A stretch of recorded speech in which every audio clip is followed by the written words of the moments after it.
Na minha experiência de sábado,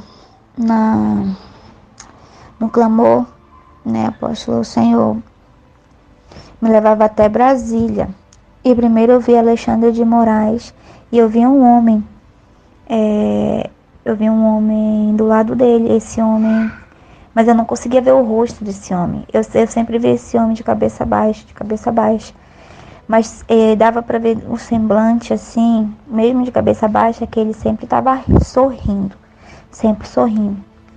E ele grudado assim no Alexandre de Moraes, né, no ministro lá. E aí, para onde ele ia, aquele homem ia com ele. Para onde ele ia, aquele homem ia com ele. E eu via, quando ia assinar algum decreto, eu via aquele homem que estava com o ministro pegando o papel. Eu via ele pegando a caneta como se fosse ele que assinasse, como se fosse ele que desse aquele papel para o ministro assinar. Eu via muito aquele homem falando no ouvido do ministro também, falava toda decisão, tudo que aquele ministro ia falar, antes aquele homem falava no ouvido do ministro. Aí depois eu via o Lula, o presidente Lula. E aí eu também via esse homem com ele, com o presidente. E eu era o mesmo homem, do mesmo jeito, com a cabeça baixa, mas ali, grudado com o presidente. Para onde ele ia, aquele homem ia. Que qualquer decreto, qualquer coisa que o presidente ia fazer, antes tinha aquela voz falando no ouvido dele, daquele homem que estava acompanhando ele. E eu não entendia, né? Por que esse homem está acompanhando eles? E foi quando eu vi assim, o presidente, o ministro, e no meio dos dois, esse homem, de cabeça baixa. E foi quando ele olhou para mim, e ali, na hora que ele olhou para mim, ele começou a se transformar em um demônio. Um demônio poderoso. E aí o anjo falava assim para mim, esse demônio aí é que anda com o ministro e o presidente. É o que comanda tudo aqui. É o que eles fizeram um pacto. Foi com esse demônio. E é com esse demônio que vocês vão lutar. Vocês já lutaram com muitos que também fazem parte de tudo isso aqui, mas esse daí é o que está na frente de tudo. Esse daí foi o que recebeu o pacto e é o que anda com eles, é o que comanda tudo aqui, porque aqui quem comanda com esse presidente e com esse ministro não são eles não, é esse demônio aí. E vocês se preparem, os guerreiros, que vai chegar o dia, a hora certa, o momento certo que vocês vão enfrentar esse demônio para que o Brasil seja liberto. Aí eu disse, amém, né? Amém, glória a Deus. E aí, ele me tirou dali, aí eu já vi outra cena. Aí eu vi o ministro, Alexandre, aquele careca, eu vi ele morto. Eu não entendia, né? Eu falei, meu Deus, esse homem vai morrer. Aí ele falou bem assim, o anjo. Ai daquele que derrama o sangue de um justo. Esse homem fez muito mal. Esse homem derramou sangue de inocente. E ele vai pagar com a justiça do Senhor. Porque o Senhor, ele pensa que ninguém está vendo. Teve muitas outras pessoas, muitos outros sangues de inocentes, de justos, foram derramados. Mas eles tentaram ocultar, esses não conseguiram. Eu não tinha entendido porque eu falei, eu não estou sabendo de nada que está acontecendo, porque eu não procuro saber disso. Eu falei assim, né? Mas ele falou, mas o Senhor vê tudo, o Senhor sabe de tudo. Ele está vendo tudo que esse homem está fazendo. E a justiça de Deus vai cair sobre ele. Não se preocupe.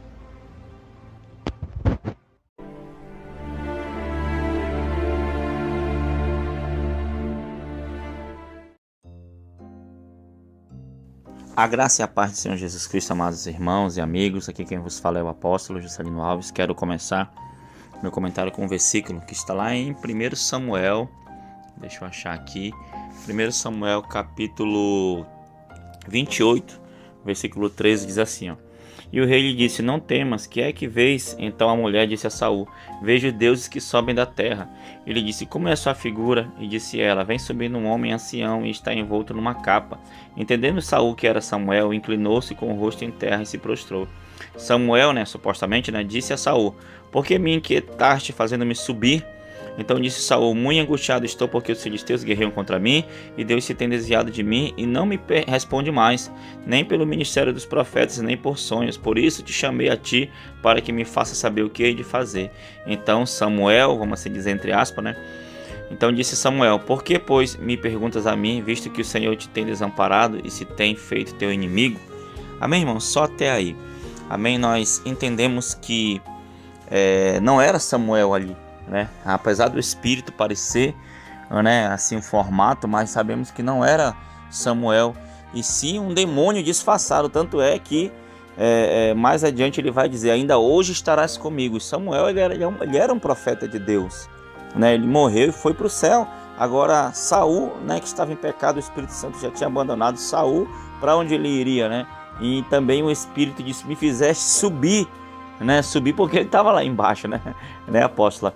Então, irmãos, muitas das vezes o mal ele assume formas, apóstola, formas até do bem, forma humana, os demônios assumem. Então, irmãos, nós vivemos num campo minado, nós servos de Deus, de guerra, de batalha espiritual, nós que entendemos um pouco mais profundamente os mistérios de Deus, os mistérios da guerra, sabemos aquilo que temos passado, aquilo que temos vivido, irmãos, aquilo que se passa no campo espiritual. E essa guerra, ela é uma guerra espiritual. Sabe, irmãos, o mal está controlando os feiticeiros, os bruxos, os principais, as potestades estão assumindo os altos comandos das nações. Sabe, irmãos? E aí a igreja é a única instituição capaz de confrontar isso, Nós temos enfrentado bruxos, temos enfrentado feiticeiros, temos orado pelas madrugadas, Todo sábado oramos aqui na igreja pela nação brasileira, e o contra-ataque é severo, é forte. Então, irmãos, assim como lá atrás já existia o mal disfarçado de bem, hoje também existe isso, e muitas pessoas caem nesse engano, apóstolo? Votando, escolhendo pessoas para cargos a qual são dirigidas por Satanás, não é isso, apóstolo? Fazendo escolhas erradas, achando que estão fazendo a coisa certa, porque eles vêm disfarçados de pessoas do bem, aparentemente, homens distintos, com uma boa conversa, e aí acaba não tendo discernimento de Deus, de saber o que escolher, e favorece com que o sistema se instaure em uma nação, em um país. Então nós vemos a graça de Deus de trazer experiências fortes que mostrem as coisas ocultas, os segredos ocultos, que do mundo espiritual, que está por trás de cada ação catastrófica que tem dominado, imperado, no caso na nação brasileira, e que tem causado danos e trazendo de certa forma o caos para o Brasil.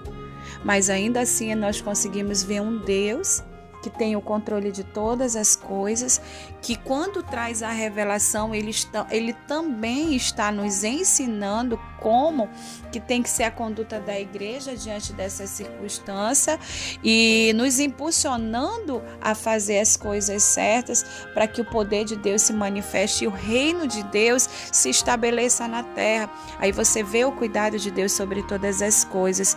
E lamentavelmente, assim, eu estava orando ao Senhor e conversando com um discípulo, um líder, e a gente comentando, ele mencionou algo que me chamou a atenção, no sábado mesmo, dentro do clamor, que me chamou a atenção, que assim como nós somos servos de Deus, somos soldados de Cristo, o império do mal também, o inferno também, ele tem os seus soldados, tem os que pagam preço por aquele reino das trevas, apóstolo.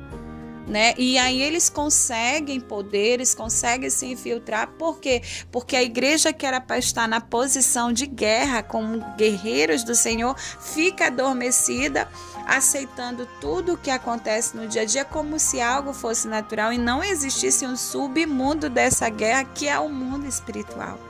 Então eu vejo a perfeição de Deus nessa experiência de mostrar o que está por trás de cada atitude humana dessas pessoas que têm dominado o sistema, que têm imperado na nação brasileira, e como que nós venceremos essa guerra, que é extremamente espiritual. Amém, apóstolo? É tomando posição na guerra como servos de Deus. Amém, irmãos. E quem entende de guerra espiritual, né, sabe que muitas vezes são coisas que são, vamos assim dizer, né, às vezes a morte espiritual, às vezes é morte física. Deus tem os seus mistérios, amém, amados irmãos? Seus mistérios e seus propósitos, mas nós vamos continuar orando, vamos continuar clamando. Realmente nós sabemos, né, o mal oculto que há, né? Nós que temos andado às vezes pela madrugada, pelas ruas para orar, né, para meditar, né, para estar traçando estratégias de guerra. A gente vê os feiticeiros nas ruas fazendo trabalho de feitiçaria, eles, sabe, invocando o mal sem temor algum, né? A gente vê eles pelas ruas, pelas madrugadas. Então, irmãos, há uma guerra contra o mal, e você, como igreja do Senhor, você como guerreiro e como guerreira, você é um soldado nessa guerra. O Senhor te escolheu para guerrear. Então não deixe de orar pela nação, não deixe de orar pela igreja, não deixe de orar pelo povo de Deus, para que a vontade do Senhor se cumpra antes que ele volte, venha buscar a sua igreja. Mas o Senhor, ele quer salvar muitas vidas. Então, irmãos, cabe a nós guerrearmos para que o evangelho continue sendo acessível aqui no Brasil, para que as coisas mudem e para que os planos do Senhor se cumpram. Amém? Vamos orar, apóstolo? Senhor, meu Deus e meu Pai, muito obrigado por essa experiência. Que o Senhor possa abençoar, que o Senhor possa, Pai querido, para nos livrar de todo mal. Senhor, que toda artimanha de Satanás, que todo laço do passareiro, todo o terror noturno, Senhor, a seta que voa de dia, a mortandade que assola ao meu dia, que se propaga nas trevas, Pai, que todo esse mal, Pai, venha, Senhor, cair por terra através dos anjos que estão ao nosso redor, nos guardando, nos protegendo. Senhor, cura a nossa nação, restaura a nossa nação, Pai, faz um milagre para que o Teu nome seja glorificado. Senhor, e desperta os guerreiros, desperta, Pai, cada homem, cada mulher a orar, a buscar, a clamar, a se santificar, a viver como cidadãos dos céus aqui nessa terra. E assim, meu Pai querido, Pai amado, ser agentes Teu, cumprindo o Teu propósito, Senhor, nas vidas, Pai. Pai, muito obrigado, em nome de Jesus. Amém, e amém. Que Deus te abençoe, em nome de Jesus. Tome posição como um soldado forte. Não perca o teu alvo, desafia até a morte. Mesmo subjugado, atingido e humilhado, não desça do seu barco, a vitória é do outro lado.